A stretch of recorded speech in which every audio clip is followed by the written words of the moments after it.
लेकिन मुझे यही तवक्को है कि वो जो तो अपोजिशन वाले 20 किलो एहतजाज किया करते हेरोइन हैं, डालने लेकिन वाला फिर भी मामला दोबारा एज नहीं चीफ होगा। मिनिस्टर उनका रवैया ज़्यादा जो था वो होना चाहिए, उनको अकोमोडेट करने वाला, दरगुजर करने वाला रवैया होना चाहिए। उठा उठा के जेलों में डालने वाली सियासत पाकिस्तान और अफोर्ड नहीं कर सकता।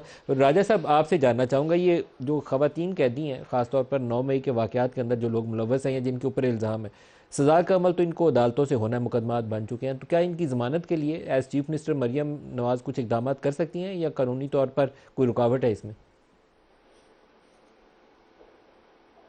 नहीं, बिल्कुल हो सकता है। देखिए, 9 मई के हवाले से बहुत से ऐसे लोगों को शामिल किया गया है जिनका 9 मई से कोई ताल्लुक नहीं है, बिल्कुल बात वाज़े है। 9 मई के हवाले से शायद 100 लोग हों, 150 लोग हों, या तो हज़ारों और अब भी सैकड़ों लोगों को जेल में रखा गया है। तो उस हवाले से बिल्कुल मैं ये समझता हूँ कि बेलें हो सकती हैं, और जो प्रोसिक्यूशन है, जो पुलिस है, पुलिस के प्रोसिक्यूटर हैं, वो अदालत में जाके कह सकते हैं कि इनको आप बेल दे दीजिए, मुकदमा चलता रहेगा। 7, 8, 9 माह से ये लोग जेलों में हैं। कुछ की तो शायद सज़ा भी इतनी ना बने बिलाखिर। तो इसलिए बिल्कुल मैं समझता हूँ कि इंसाफ का तकाजा यही है कि जिस तरह से ये मामला चलता रहा है कि एक अंधी अंधी कोठरी में लोगों को बंद कर दिया गया है, उनकी बेल की दरखास्तें जो हैं वो ला मतनाही एक सिलसिला है कि वो सुनी नहीं जाती। तो अब उनको उनकी सुनवाई होनी चाहिए, उनको बेलें मिलनी चाहिए, और मुकदमों को ख़त्म होना चाहिए जहां ये मुकदमे सियासी मकासद के लिए बनाए गए थे। और ये वाज़ेह है कि बहुत से मुकदमों का मकसद सिर्फ ये था कि इलेक्शन से पहले जो एक मायूसी की फ़िज़ा कायम की जाए, वो अल्हम्दुलिल्लाह फ़िज़ा कायम नहीं हुई। इन मुकदमों की वजह से लोगों में ज़्यादा वलवला पैदा हुआ, और उन्होंने इन मुकदमों का जवाब जो है वो वोट के ज़रिए दिया।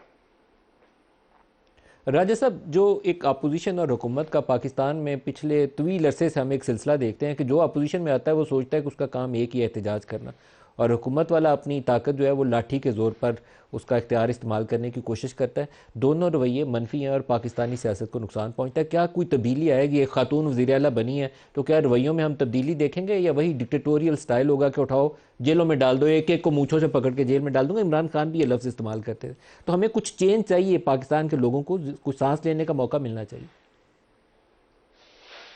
बिल्कुल मैं समझता हूँ तब्दीली होनी चाहिए। अगर ये सिलसिला चलता रहा तो कभी भी ख़त्म नहीं होगा, और बिलाखिर सब वो कहते हैं अंधे हो जाएंगे।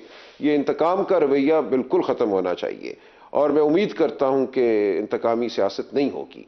लेकिन देखिए, दूसरी तरफ जो मामला है वो इलेक्शन की, एक तरह से इलेक्शन पे डाके का है।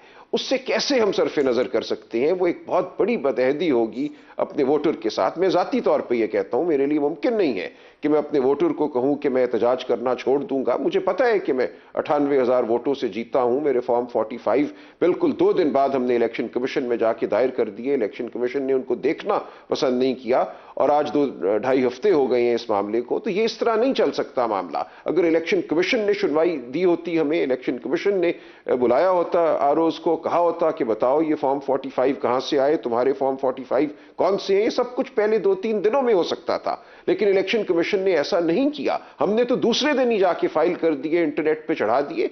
सैकड़ों की तादाद में 443 पोलिंग स्टेशन है मेरे हल्के में। क्या मैं जाली फॉर्म बना सकता था? मेरे नीचे 5 सूबाई हल्के थे, हमने सब कुछ फाइल कर दिया।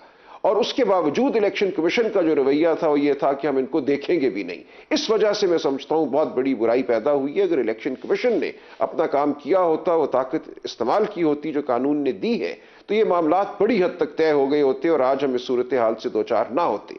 लेकिन चूंकि इलेक्शन कमीशन ने वो ताकत इस्तेमाल नहीं की, हमें एक तरह से बत्ती के पीछे लगा दिया और फिर कहा कि जाओ ट्राइब्यूनल में जाओ और वहां हजारों गवाहों के साथ अगले 5 साल इस मामले को साबित करते फिरो, तो एक फिजाब जो है वो उसमें एक कशीदगी आ गई है। अब इस कशीदगी को खत्म करने के लिए कोई ट्रूथ एंड रिकंसिलिएशन कमीशन हो, कोई तरीका हो जिसके जरिए हम जो एक नाइंसाफी हुई है, जो वोट पर डाका पड़ा है, जो अवाम के एतमाद को रियासत में ठेस पहुंची है, इस सब का अजाला करना होगा, वरना हालात मामूल के मुताबिक नहीं हो सकते।